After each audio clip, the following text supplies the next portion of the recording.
Welcome to the Reel Rematch, the podcast where we unpack Hollywood's twin films, sometimes cloned on purpose, sometimes by accident, but always in competition. Today's matchup, Die Hard in the White House, Olympus Has Fallen versus White House Down. Two films with strikingly similar plots released just over 3 months apart. Which one triumphed at the box office? Which one endured in memory? And which film stands as the ultimate White House siege thriller?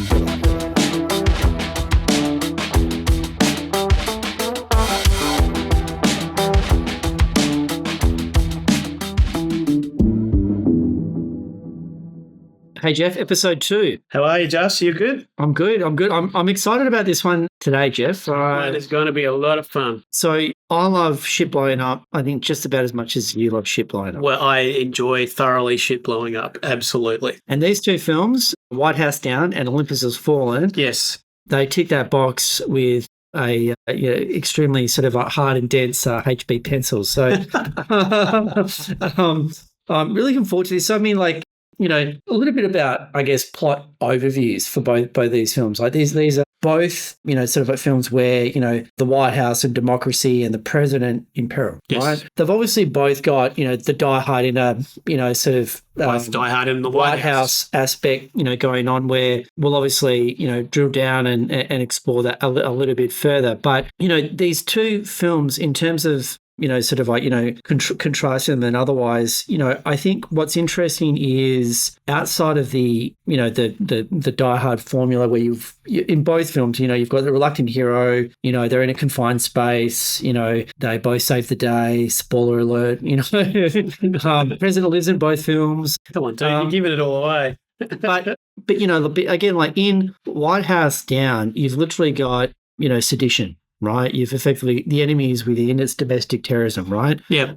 And, you know, the contrast with Olympus Has Fallen is, you know, it's the other. You know, barbarians are at the gate. You know, you have, you know, North Koreans, you know, infiltrating, you know, the White House and, you know, more or less an enemy or a terrorist state, you know, seeking to imperil and overtake a Western democracy, right? So, So there is that contrast, even though, you know, thematically they actually are both quite similar. Now, let's talk about our favourite subject, because this pod is all about comparative analysis of, you know, films that, you know, twinning in nature and come out in a short period of time. Jeff, how do these two films come about and get released in the same year? Well, this one's a bit different from our last one. There actually was a level of competition around these ones, right? So interestingly, they're both apparently, they were both spec scripts, both acquired independently, but both apparently based on a Vince Flynn novel called Transfer of Power, which includes his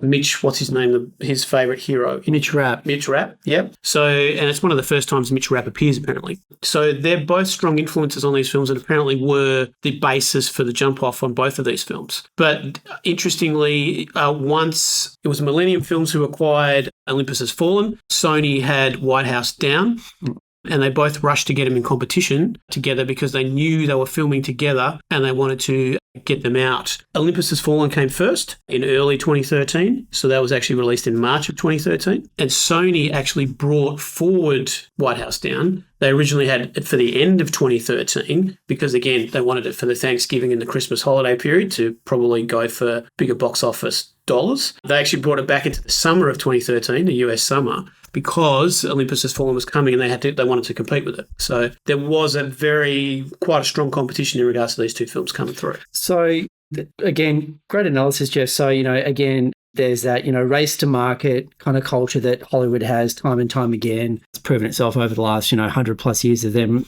you know, rival studios or otherwise releasing movies about similar subjects. You know, let's get into what else. I mean, obviously the Mitch Rapp character by, you know, sort of authored by sort of like Vince Flynn played a role in really influencing both of these, you know, sort of like spec scripts.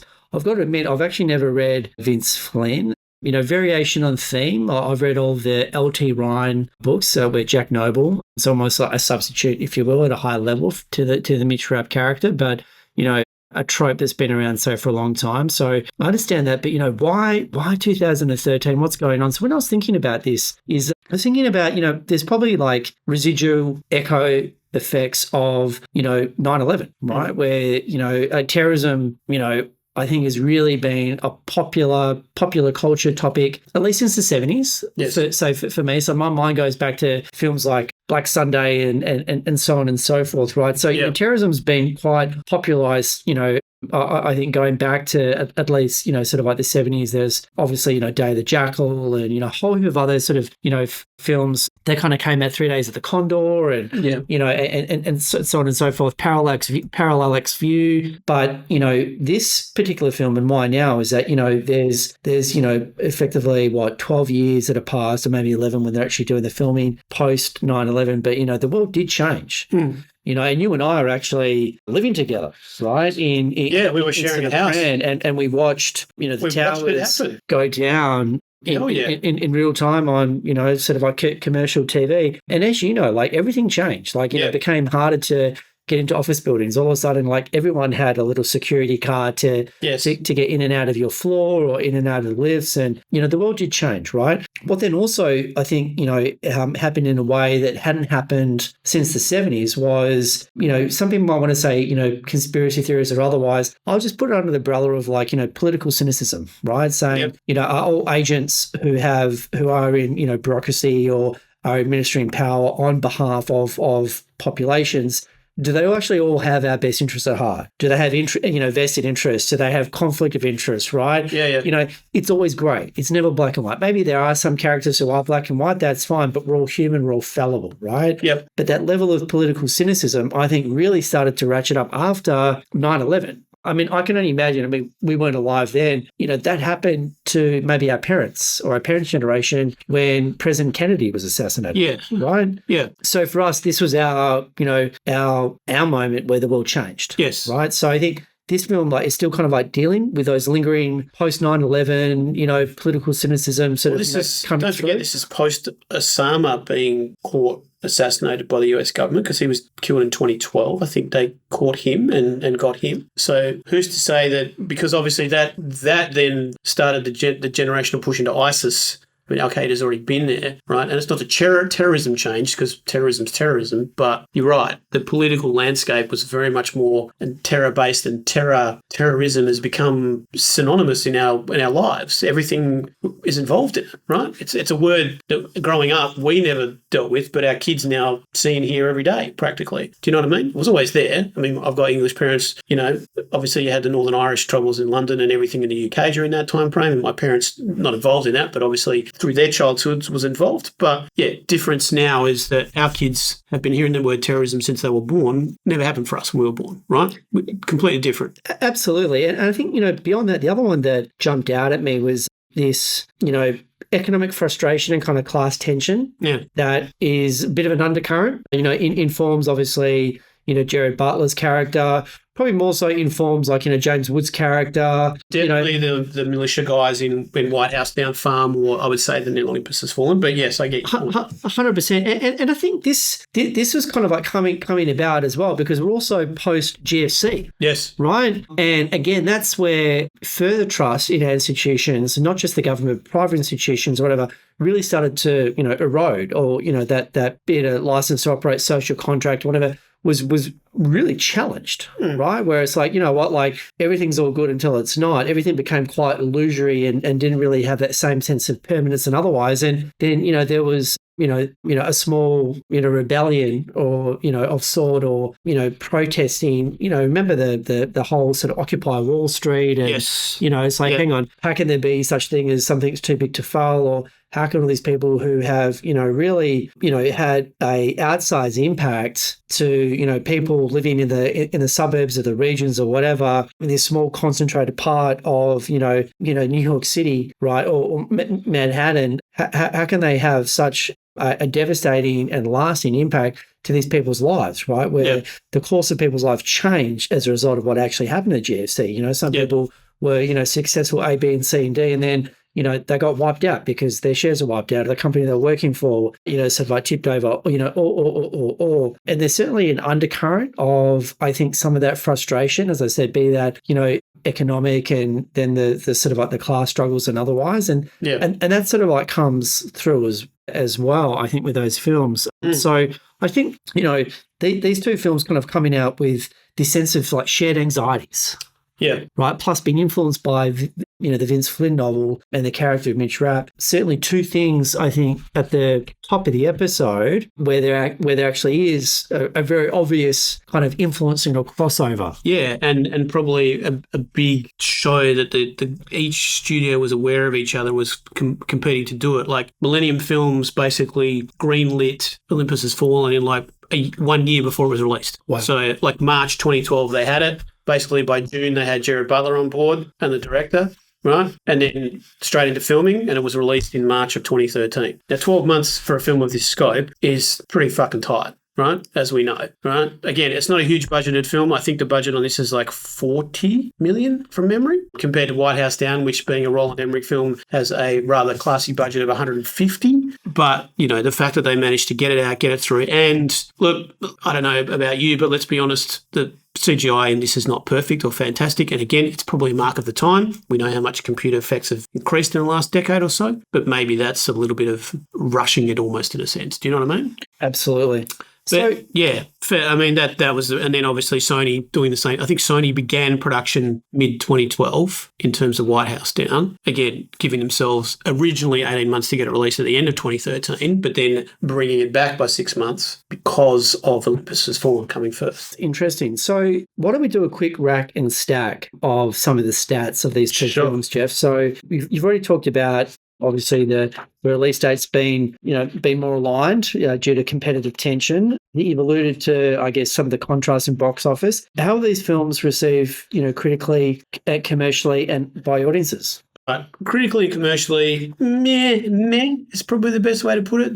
They're mid-range, right? They both got roughly 50% on Rotten Tomatoes, 6.5 out of 10 on IMDb, around 50-45 on Metacritic, in the middle. Audiences, though, not too bad with them. To be honest, though, audiences definitely prefer Olympus Has Fallen. So got about an 84% approval rating, whereas White House Down only sits about 62%. So it seems that they prefer the gritty R-rated stuff. Now, in terms of actual numbers, so Olympus Has Fallen came out in 2013 in March, came very wide, over 3,000 screens, opened at 30 million, ended its run at 99. Internationally did 74 and finished at about 175. Sorry, the budget was 70 million, not 40. So it returned 2.5 times its budget, which in the scheme of things isn't too bad. Did good DVD numbers as well. So that's probably why we've had two other Has Fallen films since then, which is London Has Fallen and Angel Has Fallen. And I believe there's a fourth that's been talked about, but is one of those pie-in-the-sky things. White House Down, again, opened in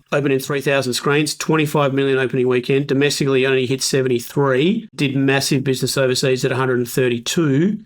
But finished at 206 million. However, as I mentioned before, 150 million budget plus marketing costs, etc., barely made 1.5 times itself. So what's fascinating to me about that, not dissimilar to the last episode, but we're talking about The Prestige and The Illusionist, is that, you have these two films more or less about the same thing, right? Yeah. And there's a ceiling to the audience. Yeah. Right? There's only so many people who are interested in watching this sort of film. I mean, to your point, fine. White House Down had 2x the budget of Olympus Has Fallen, right? Made marginally more worldwide, right? If you look at, say, a bit over 200, the other one made, about 170? But again, there wasn't really much separation between these two films, which, and that's fascinating to me, right? That, Hollywood clearly gets onto something, right? But again, there's a limited audience to these type of things. I mean, that's probably worthy of exploration as we start to do more of these. Does that become a consistent theme? Is there something worth deeper diving into that? But it'll be interesting to discover. Actually, it will definitely be interesting to discover. Let's have a look. So that's interesting, Jeff. So look, let's talk about, I think, the casting of both of these sort of two films. I'd like to preserve doing the directorate afterwards. Cool. So I think the casting is really interesting in both of these. So where do you want to start? Well, let's start with. All right, let's do White House Down. All right. So you've got White House Down has probably got the more well-known names in it. So let's say it's our prestige of this episode in a sense. You've got Channing Tatum as your hero. You got Jamie Foxx as your president. You've got Maggie Gyllenhaal in there as the Secret Service superstar agent. You've got James Woods as the head of the Secret Service. You've got Lance Reddick in there as the senior general. Love that guy. Right. So, you've got Jason Clarke. You've got to have an Aussie in there somewhere doing something. So he's the one of the bad guys. And, they all do. I mean, it's a very decent, ensemble. Right. So let me drill down a little bit further into that, if you don't mind. Right. Yeah. So, to your point, certainly, a flashier cast, right? More sort of like marquee names, more, than Olympus Has Fallen. To me, this is peak Channing Tatum. Okay. Right? He does 21 Jump Street and Magic Mike in 2012. He does Side Effects, which personally I love. I think that's a great Soderbergh film. G.I. Joe Retaliation, and then this movie in 2013. And then in 2014, he does Foxcatcher and then 22 Jump Street. I don't think it ever gets better for Channing Tatum than like this period of time right now. It probably doesn't.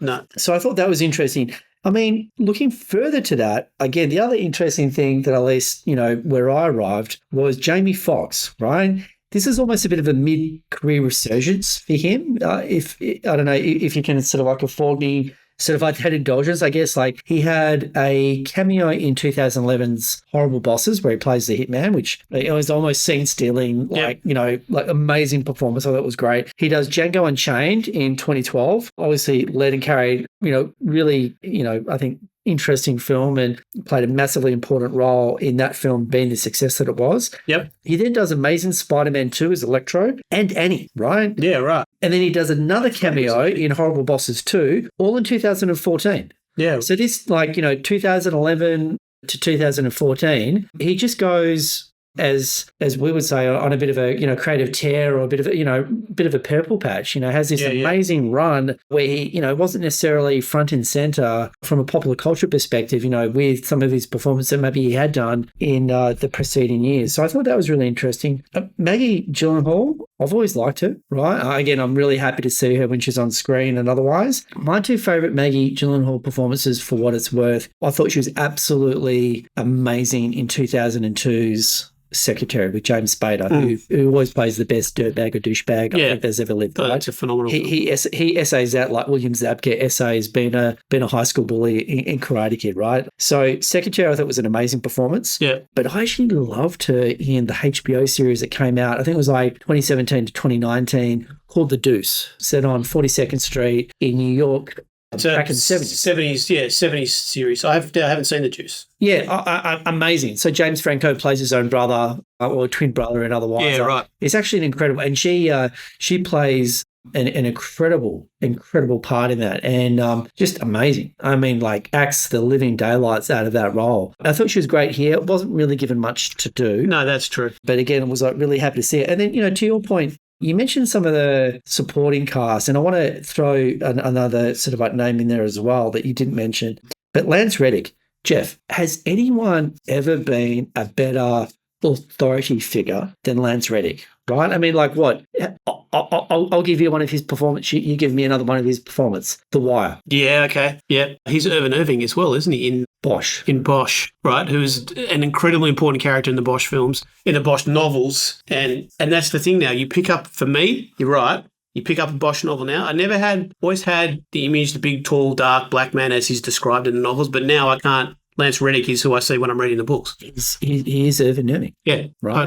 Totally. And obviously sort of like rest in peace, Lance Reddick. But I mean, like he is so amazing. And I mean, he doesn't appear until like minute 50 or something like that of the film. But like, I just find him captivating. Like I can't take my eyes over it. And he says something. I almost yes sir. I just want to make sure I'm paying attention to what he says, right? And he just does it so effortlessly. And it, I don't necessarily think is, dialing it in or otherwise. He's found, interesting ways to bring that character to life, not dissimilar to, Clint Eastwood kind of like doing The Man with No Name in, sort of like westerns and otherwise. Like he's just got a way of bringing those characters to life, with more authenticity and sort of like, gravitas, I think, than, sort of like the average character actor. I mean, he's amazing in the role. I'm always happy to see him. Yeah. James Woods, I think, him being a duplicitous, dodgy, individual, right? I think, his best role in doing that was Casino for mine. Like Scorsese, obviously, he was incredible in that. But like him playing, again, this sort of like character, he kind of fell into that. And I don't think he ever really got out of it. I agree. He's always got that sort of slimy snake role. He's been doing it for many, many years. But in this one, to me, though, he fully hams it up. He's fully on top of it. He is the OTT performance across both films. He's probably at the top of my number one draft pick for these two films in terms of who he is and what he does. Right? I mean, agreed. Like he does this type of role better than just about anyone. Yeah. Right. I mean, he's incredible at it. But the other guy I really want to give a bit of love to, and like you've already mentioned him, right, is our boy, the Australian Jason Clarke. Right. Yeah. I mean, so just to put it in perspective, in terms of the films that he was doing around this time. So I'll step the line. I mean, he did Lawless in 2012 that had, Tom Hardy and I think Shia LaBeouf is in that one as well. He did Zero Dark 30 in 2012, which just amazing. He did The Great Gatsby in 2013. This film in 2013 as well. Has a role in Dawn of the Planet of the Apes in 2004. I think he's a bad guy in that as well. In 2014. And then, plays John Connor in Terminator Genesis in 2015. So he goes on this like real tear, kind of like out of nowhere. Because I've got to admit, up until Zero Dark 30, he was not on my radar. I didn't even realize he was Australian until that movie came out. Oh my God, who's that guy? Oh, it's an Australian actor. Yeah. And like, he crushes it in this film. And, I think playing these sort of like, really intense kind of like characters who are, sort of like leading, sort of a small elite unit, to affect an outcome. I mean, like he's really sort of up there at this point in time as some of the best in the world who can do this, or at least convey the performance to someone. Yeah, and again, he's very like not as much as James Woods, but he's very OTT in his sort of mercenary bad guy, genre, sort of cadence and stuff. So, but I mean, that's what this film is. White House Down is very much your OTT, full-on mega blockbuster, which I know we haven't talked directors yet, but we'll get to that when we talk about the director of this film, right? So Jeff, the only other actor in the supporting cast that I want to mention from White House Down is Richard Jenkins, right? Oh, yes. I forgot about that. So I he's like that guy for me to borrow, I guess, nomenclature from the rewatchables. But like he is, I mean, like for, people who aren't film fans like you and I, he's that guy. Like you see him, oh yeah, I've seen him in a few things, right? And to me, like his best performances, I'll never forget him from Step Brothers. No, as the dad. He's just amazing, right? And he was also incredible, I think, in the first Jack Reacher film that Tom Cruise was in 2012. Yep. And he was also in Bone Tomahawk, and I love that film. I mean, so many things to like about that film. Kurt Russell as well, just, doing another Western, which just brings joy to my heart. But Richard Jenkins as well rounds out quite an incredible cast. Yeah, it's a very strong, but like we said before, it's a name. This is the name cast in this one, right? So actually, no, that's not fair, I guess. If we talk about Olympus Has Down, sorry, you were about to speak there. That's not really fair when you consider who is in Olympus Has Down, right? Olympus Has Down. Jesus, I'm confusing my titles. Olympus Has Fallen. You've got Gerard, Gerard is known as a rough, tough, gruff action man. Aaron Eckhart, who is a solid, serious actor. But then you've got Morgan Freeman as the Speaker of the House. You've got Angela Bassett as the head of, I think she's one of the secretary. You've got Robert Forster as the senior general in this one, who's a legend in his own way. And then you've got not blink and you miss it, but a really solid cameo at the beginning from Ashley Judd, right, as the president's wife. So, Solid. I mean, it's a solid cast, and again, let me sort of like jump into where they were in their careers in terms of some of the kind of like the key actors in this, right? So Gerard Butler, he had an incredible run 2006 to 2010, right? He had 300, which obviously was the film that put him on the map. Yep. And then it is a really interesting period of films for him, right? Because he did so many different like genres and otherwise. He does P.S. I Love You, Nim's Island, Rock and Roller, which I think is super solid, Guy Ritchie, The Ugly Truth, right? He's again, like P.S. I Love You, he's like trying his hand at rom-coms and otherwise. Gamer, which I thought was okay, could have been better, but I enjoyed it. Law-Abiding Citizen, which I actually really enjoyed. Yeah. Right? The Bounty Hunter, so another kind of, rom-com, I think, with Katherine Heigl, that one. Yeah. And then it kind of like, it's not really quite striking in the way that it was in that period of time for him, right? This film kind of like, fortifies his standing or position within Hollywood, right? not to say he was slipping or otherwise. Like, I think so many actors, with the exception of the absolute almost extraterrestrial supernova sort of actors like Tom Hanks or Tom Cruises of the world or otherwise, they will have these dull moments or moments of less heightened prominence or activity and otherwise. And he was certainly going through one of this, but this film kind of put him more firmly back on the map, right? And then like after this, he has another, to your point, has two Has Fallen movies, right? He also has two Den of Thieves movies, yes, right? Which just a great, homage to Heat, if nothing else, right? And then like some really like, solid B grade, but like, really sort of like, solid 6.5, 7 out of 10, like action films, yeah, right? yeah. In Geostorm, Greenland, and Plane, right? Yeah. So I really think this film is like more important for him than almost any other kind of. Well, Geostorm is his link to White House Down, if you think about it, because that's Dean Devlin. Oh, did Devlin do Geostorm? Devlin did. I seem to remember Dean Devlin did Geostorm, and obviously Devlin and Emmerich very closely tied from going back to the Independence Day stuff. Yeah, right? well, it was like before that it was like Stargate. Yeah. And then Independence Day, yeah. Obviously they did Godzilla. I don't think they're still working together by the time. Oh, they weren't. Don't get me wrong.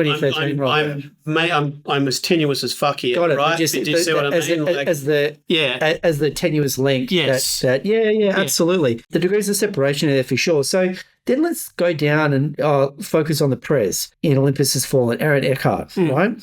This is certainly post-peak Eckhart. I see peak Eckhart as 2003 to 2008, right? Obviously, probably the peak for him would have been Thank You for Smoking, right? I love that film. Yeah. Iconic performance, amazing role. But, 2013, like, not much was really happening for Aaron Eckhart. I mean, I don't think he really occupied a place in the public consciousness in a manner that he did in the early 2000s, right? Yeah. I mean, he did have Battle Los Angeles 2 years before this film came out, right? He obviously had this film in, 13. Yeah. He plays the co-pilot in Sully with Hanks. So yes. I just mentioned him in 2016. And then a film that I think got a lot of critical attention. Otherwise, I've actually never seen it. World War II film called Midway in 2019. And then that's kind of like... Isn't that an Emmerich film? Maybe. I haven't got that research to hand. But in terms of like him really having any level of cultural cut through or significance, as an actor who's really sort of attracting our eyeballs and our attention. Otherwise, this is kind of like close to the end for him, right? I mean, as I said, he had a few other little highlights, but really kind of like fallen off. And I think a lot of what Emmerich did direct Midway. Oh, boom. There you go. So it does another Emmerich film, but I mean, like, this is it for him though, right? Like he has done a lot of like, I don't know if they call them direct-to-video films anymore, Jeff, or films that don't really sort of like get wide release. Not films necessarily that go straight to streaming or otherwise, but whatever that equivalent is now. Yeah. Because I've seen some really average, like we're talking anywhere between, like a 4.5 to 5.3, like 2 or 3 films of his that are almost barely watchable, to be honest.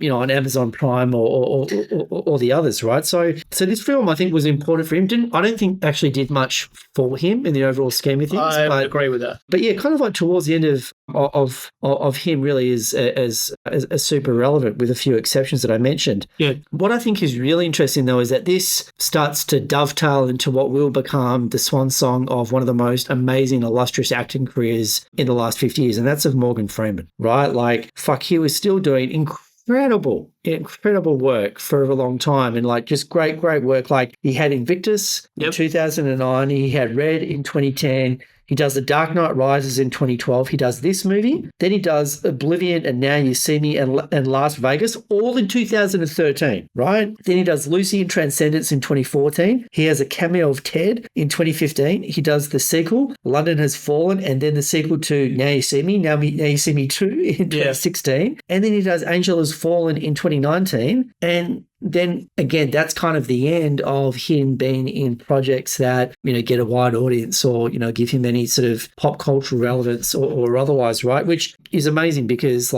he's literally, if you look at his career in totality, he's literally had hits for 30 years from 89's Driving Miss Daisy up until that last, what was it, Angel Has Fallen movie in 2019? Yeah. But that's kind of it for him. But and it was an incredible run and incredible we've previously mentioned this before, to be an age thing for him not now. I mean, he's what is he? He's born in 37, so he's 80 something that I can't work out on the top of my head. He's in his 80s, right? He's nearly 90 years old. So you can understand why he's slowing down a little bit. 100%. I mean, he started late, but, sort of came on twice as strong, right? But, I mean, amazing that he didn't really want to do this film. And I think you've got some research on that, so I'm not going to pick your pocket on that one. But, this film kind of like then maintained his relevance solidly. Not to say he would have been, bereft or, without anything else if he didn't have this, because he was still optionality out there and he was still getting some interesting roles, but, really kind of provided a nice capstone to his career, having this trilogy of films, play out over a 6-year period, right? Yeah. I mean, you've already mentioned Angela Bassett. I've always loved her. I think she's great. You already mentioned, did you mention Dylan McDermott? I didn't mention Dylan McDermott, actually, no. So Dylan McDermott, again, he's never really shot the lights out in anything that he's done. He obviously, has a parallel with the James Wood character in terms of both, corrupt Secret Service, people that let the enemy into sort of like the front door. Like going back to some of my points, there's the real sort of, be it, class tension, economic frustration. There's more of a personal issue of it as it pertains to James Wood's character in White House Down as their motivation for turning traitor effectively. Yeah. But yeah, Dylan McDermott is someone, again, I've always, liked, but has certainly been that guy. He's never really done, I think, too many things that make you sit up and pay attention. But doing the research, the interesting thing that I found is this is the second time he actually played a Secret Service agent. The first time being in 1993's In the Line of Fire. There you go. Just a bit of a fun fact. Melissa Leo is also in this film, and obviously she's an incredible actor. Another Australian connection, Rada Mitchell. Yes, playing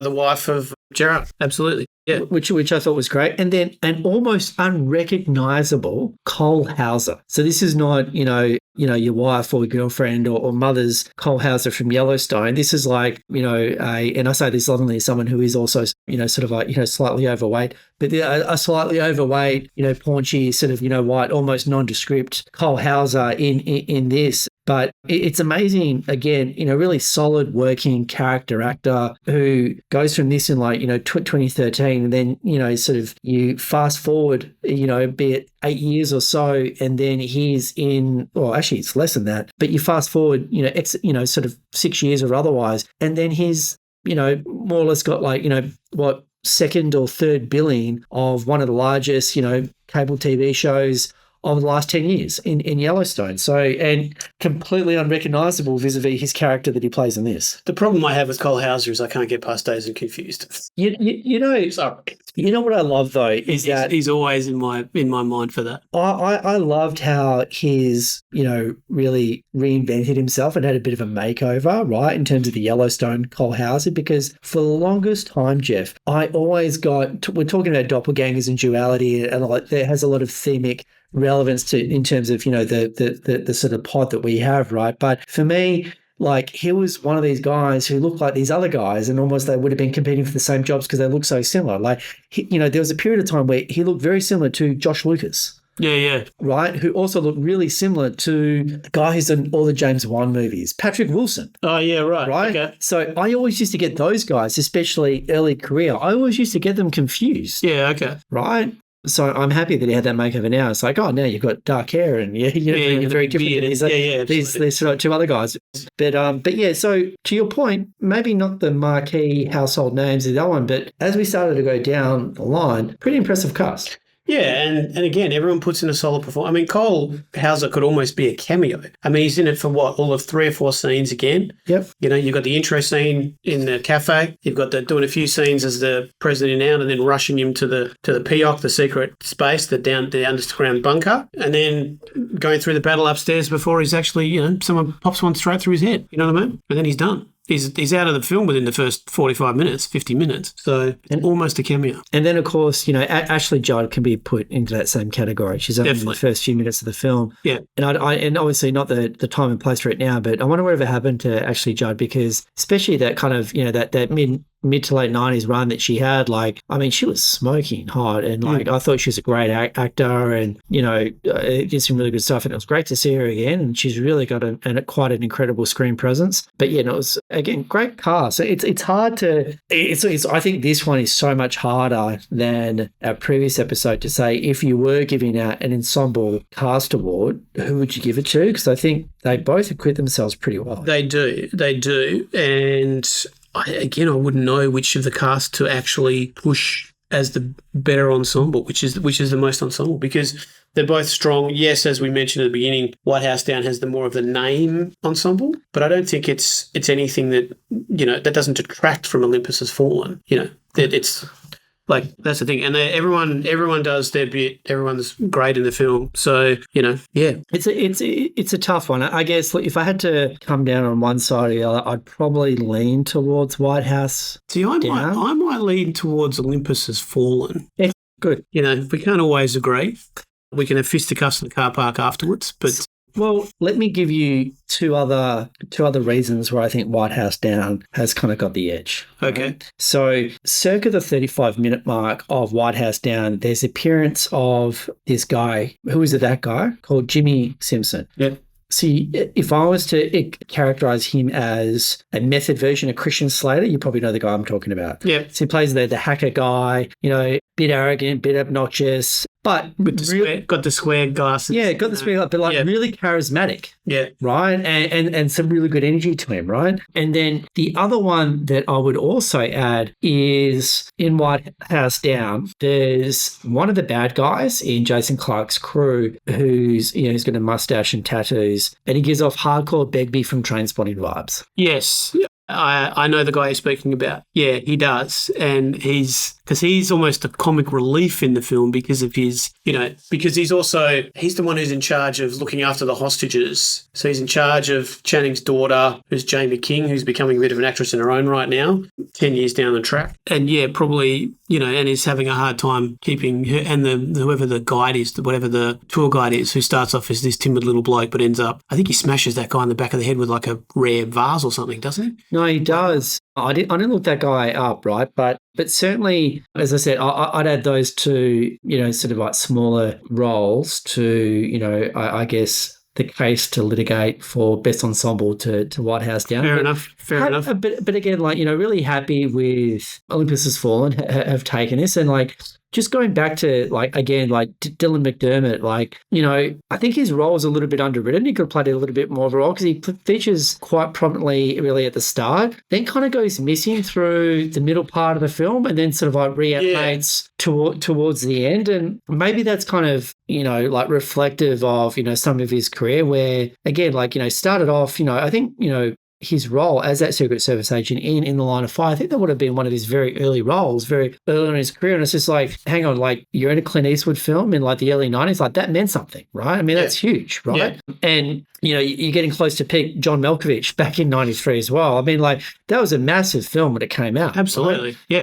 But then, but again, with Dylan McDermott, even though he, I think, displays so much, potential and sort of, and he does have some acting chops. I haven't seen him in too much stuff. He was also in Twister, if you remember, in 95. Was he? Right? Yeah, he was one of the crew of the Storm Chasers. Yeah, right. Okay. So he played a small role, but he doesn't really do that many roles that really sort of capture attention. The only other one that jumps out at me, he's been bigger on TV. I think he's had a very strong television career, so he's probably more well known. Television actor I don't want to denigrate the guy, but he's probably more known as a television actor. No, and now it doesn't make a difference, right? In 2025, right? Whether you got a career on sort of streaming or movies, it's almost better if you had one on streaming because you're more likely to kind of cut through more age groups and demographic, sort of segments than you are if you're in a film, right? Yeah. Which seems to have, more limited appeal than it did back when, you and I were sort of, out at the cinemas almost every weekend, right? Yeah. But the only other one that sort of performance that popped up in Dylan McDermott's CV that made me remember that is actually a film that I love, a coming-of-age movie, amazing film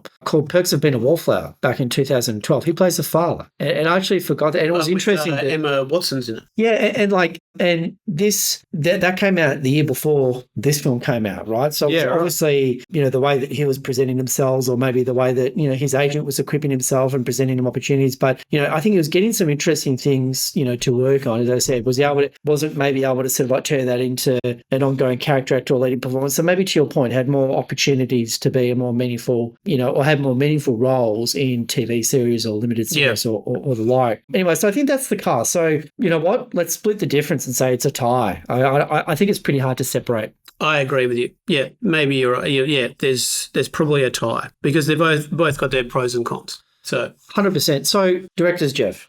All right, two very interesting and admittedly very different directors for this film. So I had completely forgotten and not realised that Antoine Fuqua directed Olympus Has Fallen, right? Obviously, Roland Emmerich's name is big and loud on the front of White House Down. Now, as we can both agree, this is the difference being White House Down is a very typical Emmerich film. It's big, it's loud, it's brash, it's over the top. The action is batshit crazy when it happens. That main big set piece in the middle with the limos across the North Lawn and everything like that, you could put down as typical Emmerich, right? You know what I mean? The way he destroys half the White House because he's been doing it since Independence Day is typical Emmerich as well, right? So, he's very much known for this. Antoine Fuqua, who obviously in his own right is a fantastic director. Now, this is early on for him, as we know. So, Fuqua before this. Well, let me jump into that, Jeff. So, Fuqua, I think, is an incredible director. He's done some amazing, interesting things, but he's actually just hidden his straps come this film, right? Yeah. He did Shooter in 2007, and I love Shooter. Shooter's a great and I always have a soft spot. I mean,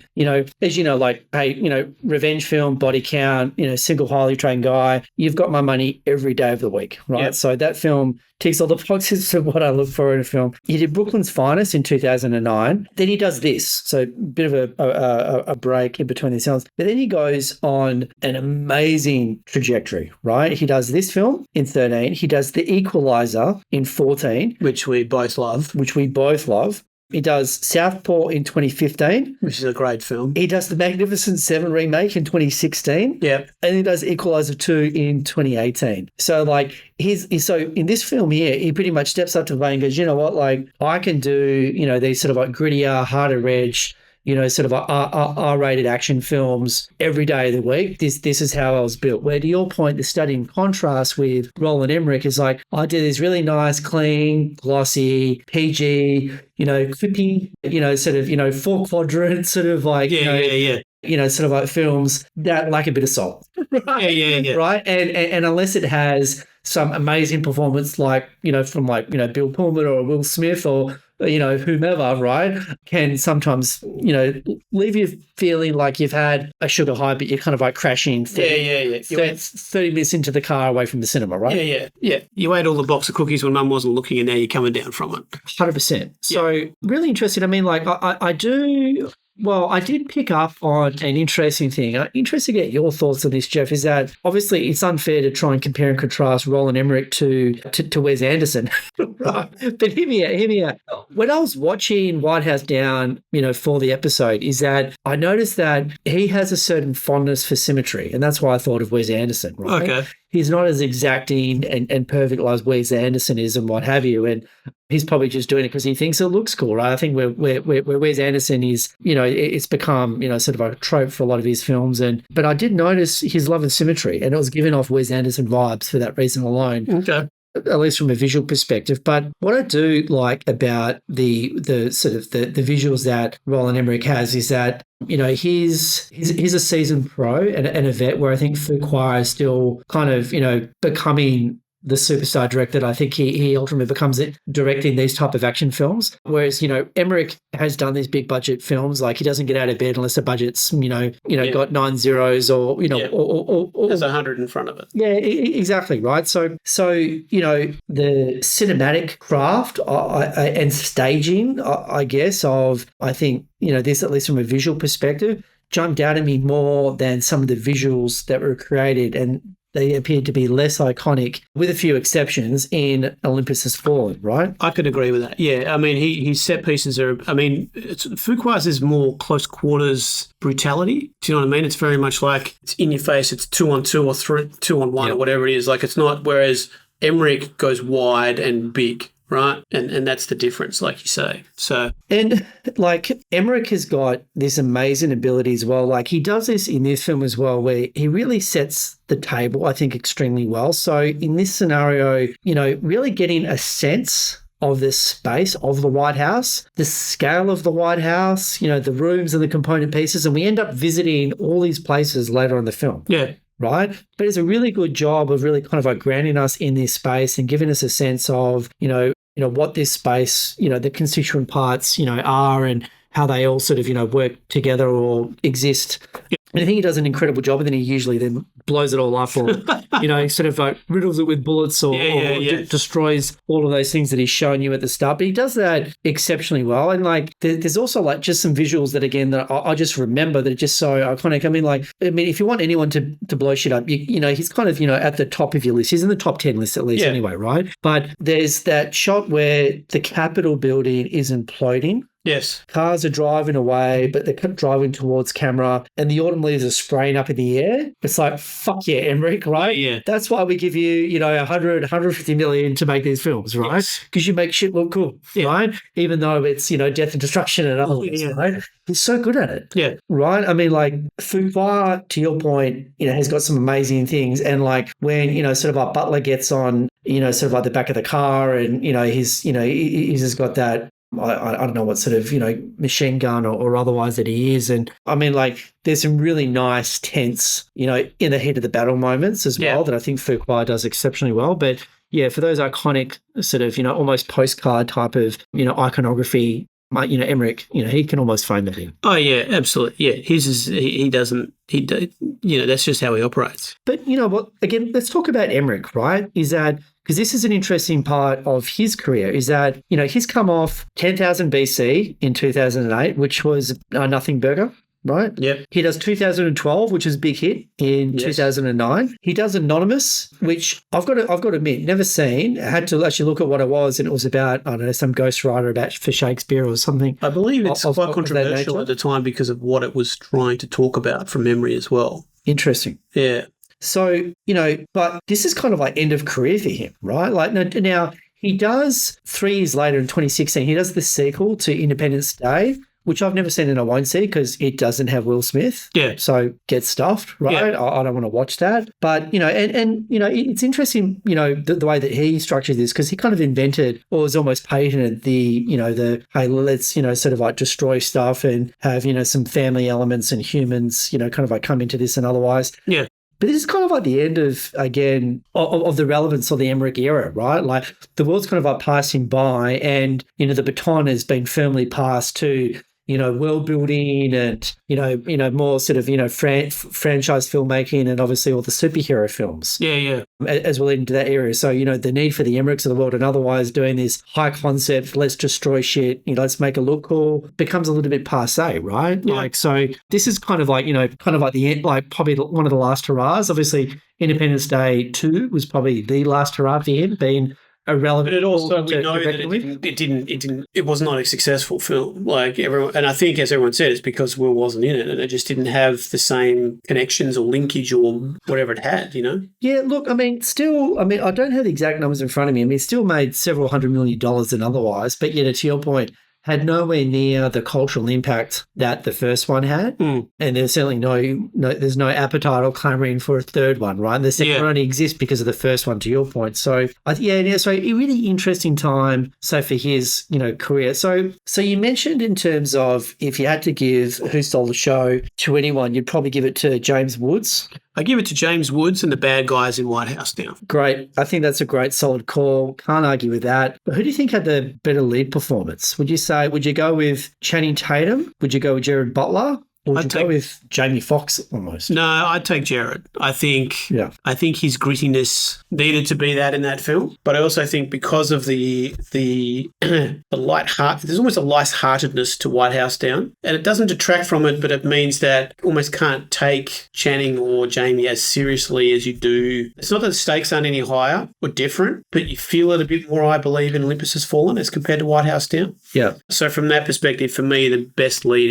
is Big Gerard. sure. And it's interesting because if anything, the undercurrent or the theme of White House Down is actually a lot darker because it's about, you know, sedition and insurrection and, you know, domestic terrorism, which I think is actually a lot scarier than, you know, the other coming to attack us and invade our lands, right? Yeah. Because that story's been around, you know, not to say that the enemy within hasn't been around, whatever, but, you know, I think it's a lot scarier. Yeah. And then if you look at sort of like America today and what actually sort of happened, you know, with the transfer of power when President Trump was leaving and Joe Biden was incoming, I mean, like, you know, I mean, that's actually aged really quite well in a scary, unsettling manner. January 6th in a way, isn't it? Right? Yeah. 100%. So, yeah, so I certainly say Gerard Butler would give the best lead performance, right? Let's go to, you know, your point around if you were to swap the roles, right? So would Gerard Butler be able to play the Channing Tatum character? It's interesting. I kind of, when we first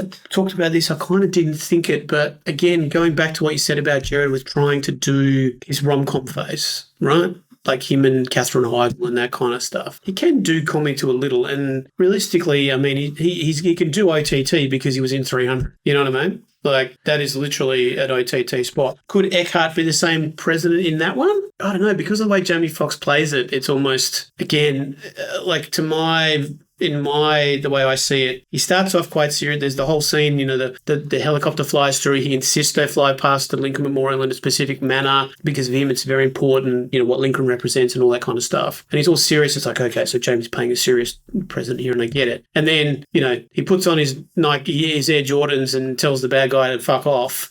And it's just like, no, now we're back to Jamie Foxx. Yeah. You know what I mean? Yeah. And at that point, he becomes a bit more Jamie Foxx-ish, if you know what I mean. Like, whereas Eckhart's president is like the whole scenario is you've got these foreign invaders, you've got these guys, you know what they're doing. Once they start asking for that specific code, right, from Melissa, first of all, from the secretary, the vice president, whatever it is, then from Melissa Leo's character to Eckhart to need that code to launch the nuclears and whatever. It just feels a lot more serious and a lot more like there's more at stake here, right? Yeah, and look, I've got to be honest, I think Gerard Butler in White House Down makes White House Down a better film. Probably does. But Channing Tatum doesn't work in Olympus Has Fallen because you just don't buy it. No. Right? And also Gerard Butler, you know, conceptually at least, like the role that Channing Tatum plays, you know, with the daughter and it's a strange, you know, partnership, whatever, there's echoes or elements of that, of Gerard Butler's character in playing. Yeah. Right? Okay. But anyway, and look, you know, Jamie Foxx, I think could have played president in both. Obviously, he's just channeling Obama, right? And I don't think there's any attempt to hide that or otherwise. But I think he could have played the president in both, but he just would have been serious, Jamie, to your point. Yes. But I think Eckhart is really good in Fallen, and I don't think I'd actually want to change that, to be honest. You know, I also think, for what it's worth, I think potentially Ashley Judd and Maggie Gyllenhaal, they could have swapped places, right? But in saying that, maybe, you know, Ashley Judd, you know, doesn't quite bring that same, you know, intellectualism that Maggie Gyllenhaal does to that character, and given the role that she's playing, you know, in the White House. But maybe her gravitas, because there's obviously an age difference between Ashley Judd and that maybe more, you would take her more as a senior agent differently because of that. Quite possibly, right? You know, but then could Maggie be Aaron Eckhart's wife? Interesting question. But yeah, so I think the interest in, like, you know, what ifs, you know, the other observation that I had around the sort of like the two films is that Olympus Has Fallen was kind of giving off some Red Dawn vibes. Yeah. Right? Like, you know, the fact that you had this, you know, kind of like enemy and they're sort of like they're invading and what have you. You know, I don't want to say they're giving off Invasion USA vibes. but there was an element of that, you know, for me when I was watching, you know, that because of their, you know, the international, you know, sort of terrorist geopolitical, you know, sort of like flavour, in contrast, as I said, to the very insular domestic terrorism aspect of White House Down, right? Yep. So let's get into some other stuff, Jeff. So I want to throw to you. Okay. And I think this is probably one of the easiest decisions or sort of, you know, opinions we've had of late in our discussions. What's your favourite quote? What's my favourite quote? Yes. So this we laugh every time we talk about this. It's a Gerard Butler speaking to the bad guy. And obviously, inevitably in a film like this, the hero gets the walkie-talkie that connects him directly to the bad guy. happens in all of these. It's been happening since 1988 with John McClane, and it will happen for many, many years to come, right? So he's got the thing, he's got the bad guy on him. He's talking to the main bad guy who tells Mike, he says, Mike, I'm going to kill your wife in front of you. Mike says, Mike Banning being Gerard's fellow, we haven't mentioned that yet. Mike just says, let's play a game of fuck off. You go first. And then just clicks off the radio. It's just classic. It's a classic line.